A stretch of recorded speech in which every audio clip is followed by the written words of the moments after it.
Il y a en l'homme deux grands pôles de conscience.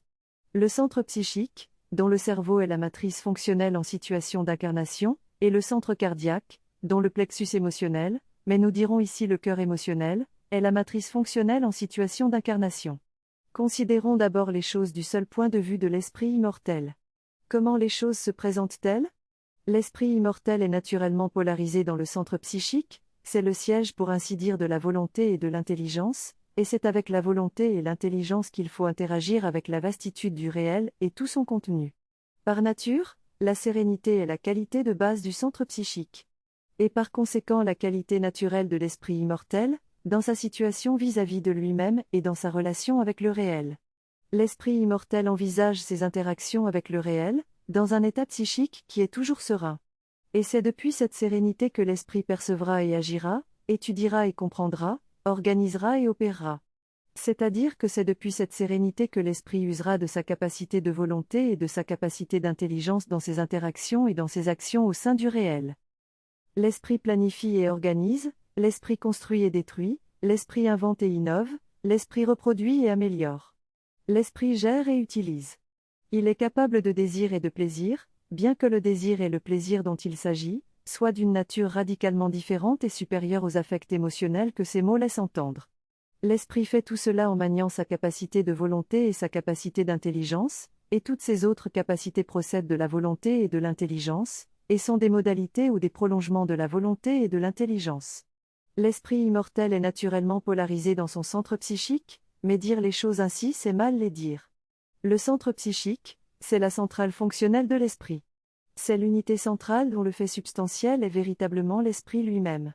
Tout le reste pouvant se comprendre comme le corps de l'esprit, ou comme la matrice énergétique qui prolonge et déplie certains aspects fonctionnels repliés et donc condensés de la centrale fonctionnelle.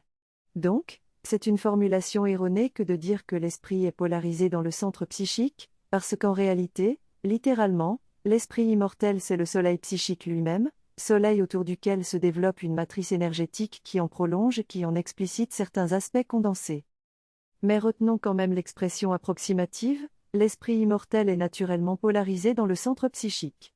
Au sein de la matrice énergétique, le corps de l'esprit, on trouve au centre, de cette matrice, une unité énergétique qui est en quelque sorte spécialisée dans l'expression de l'aspect sensibilité de l'esprit. La qualité de sensibilité ne peut pas s'exprimer à même le centre psychique, parce que la nature immortelle, indestructible, inaltérable, du soleil psychique, impose au centre psychique ce qu'on peut appeler un champ énergétique de pure sérénité. Rien ne saurait troubler la sérénité naturelle qui règne dans le centre psychique, bien que la qualité de sensibilité soit présente parmi l'ensemble des qualités du soleil psychique. Comme cette qualité de sensibilité est un aspect intrinsèque de la qualité fondamentale de conscience, le soleil psychique crée au sein de la matrice énergétique, un centre énergétique spécialisé qui permet l'extériorisation et l'expression de cette qualité particulière. Ce centre énergétique, c'est le centre cardiaque. Le centre cardiaque est le centre de la sensibilité au sein de l'esprit, et l'imprégnation de l'intelligence au sein de ce centre, lui donne la capacité de reconnaître la beauté au sein du réel, sous différentes formes, et d'y réagir. Par des nuances diverses et variées de plaisir et de joie. Il faut toujours se rappeler que l'esprit immortel est naturellement polarisé dans le centre psychique, et il faut comprendre ce que cela implique, à savoir que l'esprit immortel n'est pas mu par son centre cardiaque, mais il se meut depuis son centre psychique. Le centre cardiaque spirituel, donc le cœur de l'esprit immortel, ne réagit pas à tout va pendant que l'esprit immortel est en interaction avec le réel. L'état qualitatif de l'esprit immortel pendant ses interactions avec le réel, est un état profond de sérénité. Il y a certes une joie sereine au fond de l'esprit, mais cette joie sereine n'est pas une réaction du cœur spirituel à l'interaction avec le réel, elle est l'activité énergétique naturelle mélangée du cœur spirituel et du soleil spirituel, le centre psychique. Quand l'esprit immortel identifie, par son intelligence, quelque chose de particulièrement beau au sein du réel avec lequel il est en interaction, ou simplement en relation de perception, l'esprit immortel peut se recentrer volontairement dans son cœur et entrer en relation de perception avec cette beauté, depuis le cœur. On peut dire que l'esprit immortel se dispose délibérément à contempler le quelque chose de particulièrement beau qu'il a identifié. À contempler ce quelque chose, avec son cœur. Si l'esprit immortel décide de se recentrer dans son cœur, sans avoir au préalable identifié quelque chose de particulièrement beau, et s'il décide d'entrer en relation de perception avec le réel depuis son cœur. Son cœur va de lui-même affiner sa perception et capter les essences de beauté qui peuvent se cacher au cœur des choses banales. Dans tous les cas, quand l'esprit immortel est recentré dans le cœur et rentre en relation de perception avec le réel depuis le cœur réagit par diverses nuances de plaisir et de joie au contact de la beauté perçue. Et l'amour, c'est le nom qu'il faut donner à ce mélange énergétique de plaisir et de joie émanant du cœur, en réponse à la perception de la beauté au sein du réel. L'amour est donc un moment. Ce n'est pas l'état permanent de l'esprit immortel. En temps normal, l'esprit immortel est profondément serein, et c'est dans cet état profond de sérénité qu'il use de sa capacité de volonté et de sa capacité d'intelligence pour agir et interagir au sein du réel. De temps en temps, l'esprit immortel peut se recentrer dans le cœur. C'est un acte intentionnel. Et lorsque l'esprit immortel recentré dans le cœur entre en relation de perception avec le cœur réagit au réel par diverses intensités et diverses nuances de l'amour. Selon que la beauté perçue est plus ou moins grande, plus ou moins raffinée, plus ou moins splendide. L'amour est la réponse énergétique du cœur face à la beauté. Et cette réponse énergétique est une sorte de flamme énergétique dont il est possible de caractériser le rayonnement.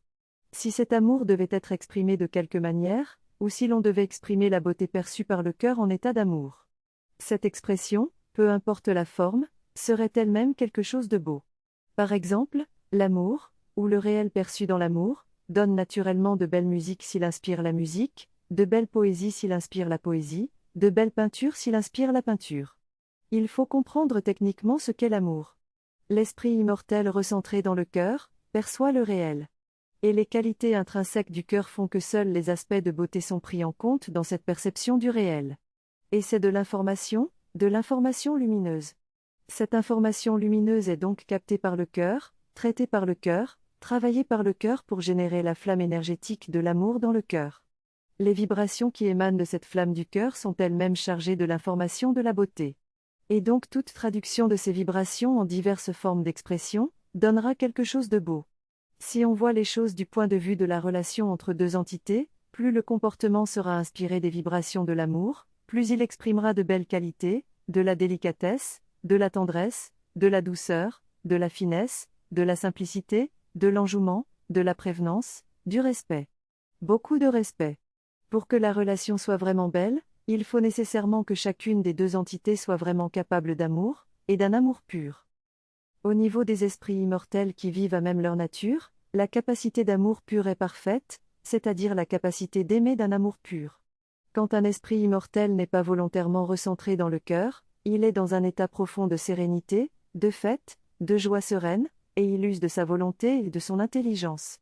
Et il en use avec bienveillance quand il advient des interactions avec d'autres esprits, et avec une pure efficacité quand il s'agit d'interactions avec le réel en général. Quand un esprit immortel se recentre dans son cœur, et entre en relation de perception avec le réel, son cœur crée de l'amour. Et l'esprit immortel peut manier les vibrations qui émanent de la flamme de l'amour que son cœur crée, et en imprégner toutes ses expressions, notamment dans sa relation avec d'autres esprits. Et sa capacité à faire cela est parfaite. Aimer, c'est exactement ceci, faire en sorte que votre relation à l'autre soit inspirée par les vibrations de l'amour qui brûlent dans votre cœur. Lequel amour est à la base une réaction de votre cœur à la perception de la beauté de l'autre. Et de grâce, il n'est pas question ici d'une banale réduction de la beauté au physique. Ce qui est parfait au niveau des esprits immortels vivant à même leur nature, n'est plus aussi parfait pour des esprits incarnés dans des complexions humaines. En situation d'incarnation, le cœur émotionnel l'emporte sur le cœur spirituel. Et le cœur émotionnel réagit à tout, pas seulement à la beauté. Et ce cœur émotionnel produit toutes sortes de flammes énergétiques, pas seulement la flamme spécifique de l'amour.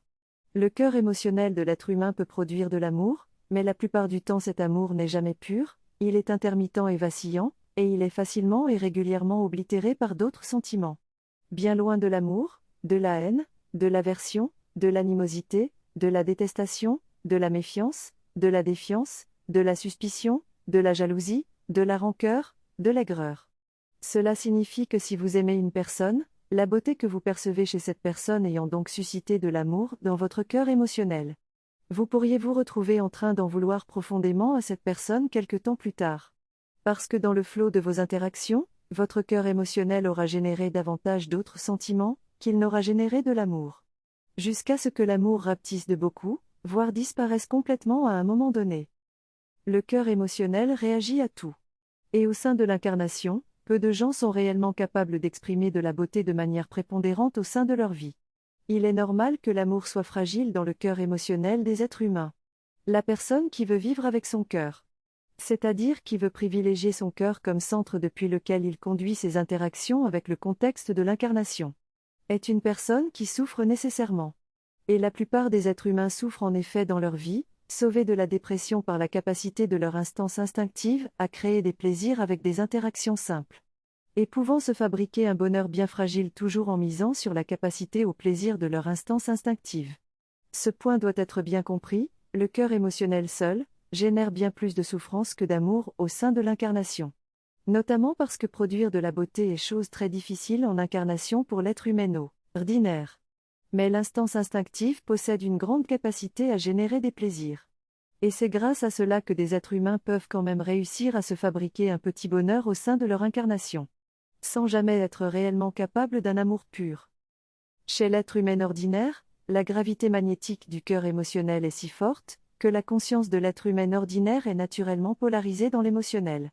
Il faut un travail spirituel solide pour que l'être se polarise dans son soleil spirituel, son centre psychique, et retrouve l'état de sérénité psychique prédominant de l'esprit immortel qu'il est.